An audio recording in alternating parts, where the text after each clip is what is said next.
Guys, it's Oogs.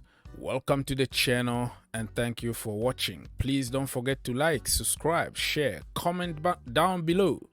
Only one click away, my friend, and you all set. Enzo Fernandez is trending right now, right? Everywhere. Because apparently Chelsea are getting closer and closer by minute. So by the time I woke up in the morning, you might already know that it's been confirmed. Chelsea don't want to give up. Enzo want to join Chelsea Football Club. Chelsea got the money. They are ready to pay 125, whatever amount it is. They're going to trigger that buy or release clause. But the structure now, Chelsea don't want to pay cash. Benfica want Chelsea to pay cash. Release clause is a release clause. You come with the money, you get your player, you know, bye-bye, we shake hands. But Chelsea are trying to say, listen, we're going to pay the money, but we can give you such amount in advance, and we're going to pay little by little because we have other businesses to do. All right, so let me remind you, under Todd Boehly, how much money we already spent and we might spend again at the end of the January window. We could spend probably 500 million already. All right, so Enzo Fernandez is gonna cost 125. Wesley Fofana 75 million plus bonuses. So this guy who came up with these numbers here, he, you know, some numbers are too high, some numbers are too low, but I'm gonna just read what he put on social media. So 70 million for Christopher Nkunku. We overpaid just because we wanted to go ahead and be ahead of everybody. Marco Correa 60 million cash plus bonuses, so 65. Raheem Sterling 55. Kalidou Koulibaly 40 million. Chukwuemeka 18 million. Aubameyang 12 million, but forgot that we gave them Alonso kind of free. So let's say Aubameyang cost us at least 25 million because Alonso is not a bad player. So let's say 20 to 25 million. Andrew Santos 15 million. David Datro 10 million. Gabriel Slonina Gaga 10 million. And also Eddie Beach and other kids from the academy. Last time we bought Mr. Lukaku, the missing piece. We spent a lot of money, almost 100 million. Back then, people were praising Marina for masterclass because we sold so many players just to raise the money and buy Lukaku. The rest is history. We pretty much threw all these ballers away to sacrifice all of them and then to buy Lukaku. The rest is history. We even lost Olivier Giroud. Can you believe it? Tammy Abraham, even Ugbo, and I don't want to go there, but what I wanted to say here is, like, every time, right? Every time that we are linked with somebody, people are gonna make all kind of theories and narratives and too much excitement. We got excited a lot in the Chelsea community. It looks like selling 7, 8, 9 players was the right thing to do, and we didn't lose money because we got the missing piece on Lukaku. But listen, even the people who supported Lukaku, who made all kind of theories, are the same people who denied at the end, oh, I'd never wanted him because it didn't work out for him. But if we had a little bit of intelligence to think outside the box before we act, probably we were going to avoid a lot of pain and suffering in the future.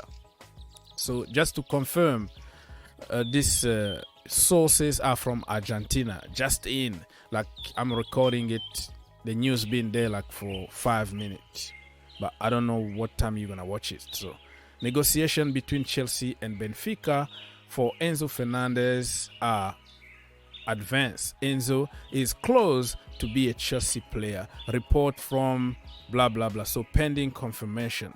So I checked on all the sources. If you go there, those people are really local boys from Argentina, big account on social media. They have sources.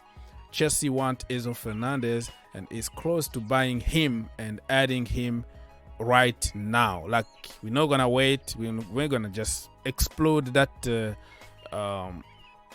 that release clause, get the player. Now it's all about the structure.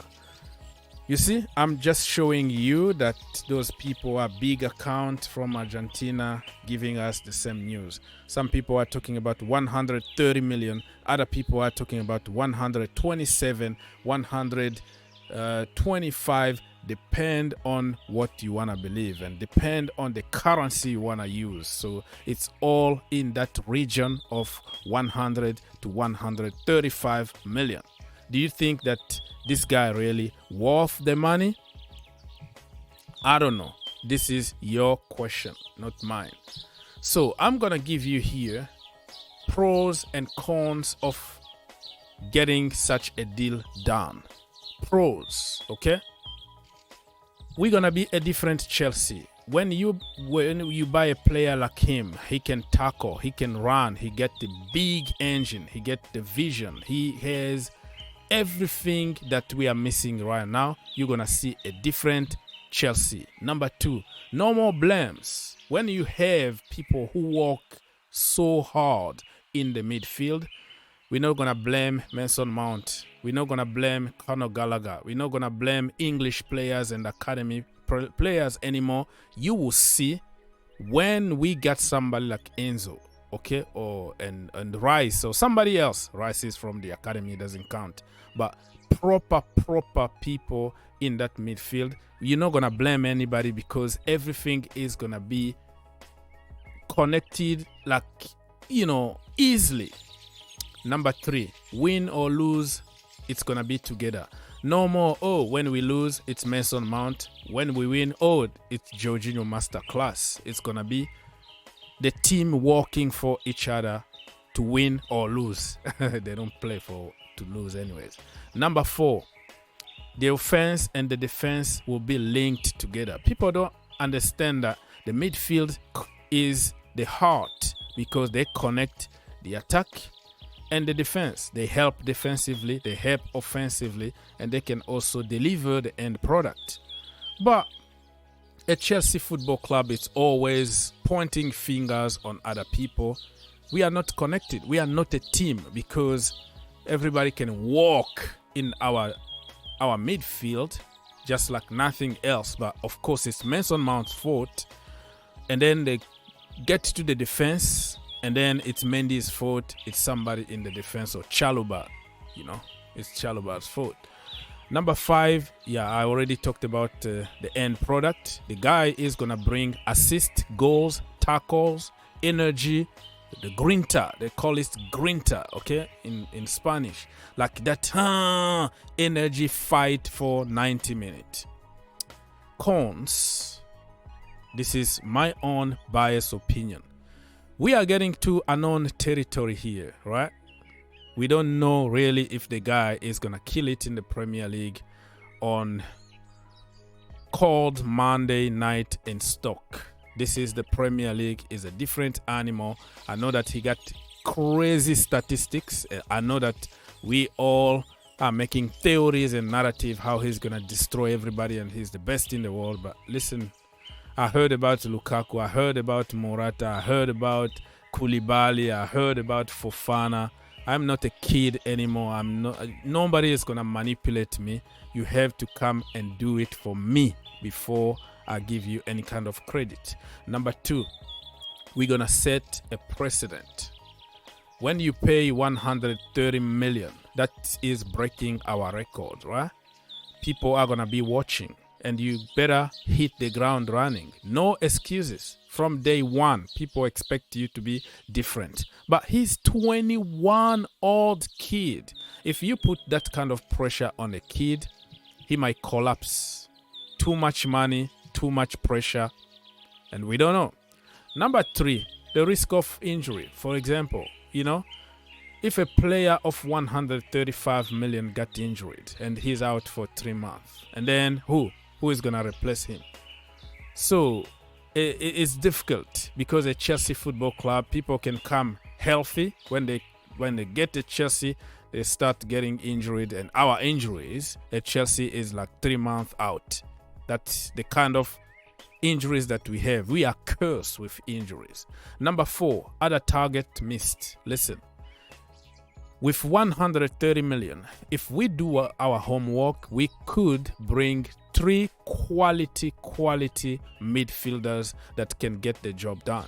We've been linked with some guys from Glambach, some guys, even if you go to the Eredivisie, you can find over there the brother from Ibrahim Sangare. You're gonna find quality players that you can bring in the team, many of them, and if one is injured, another one can replace. But if you put everything in one basket when he's injured, and then we are stuck again.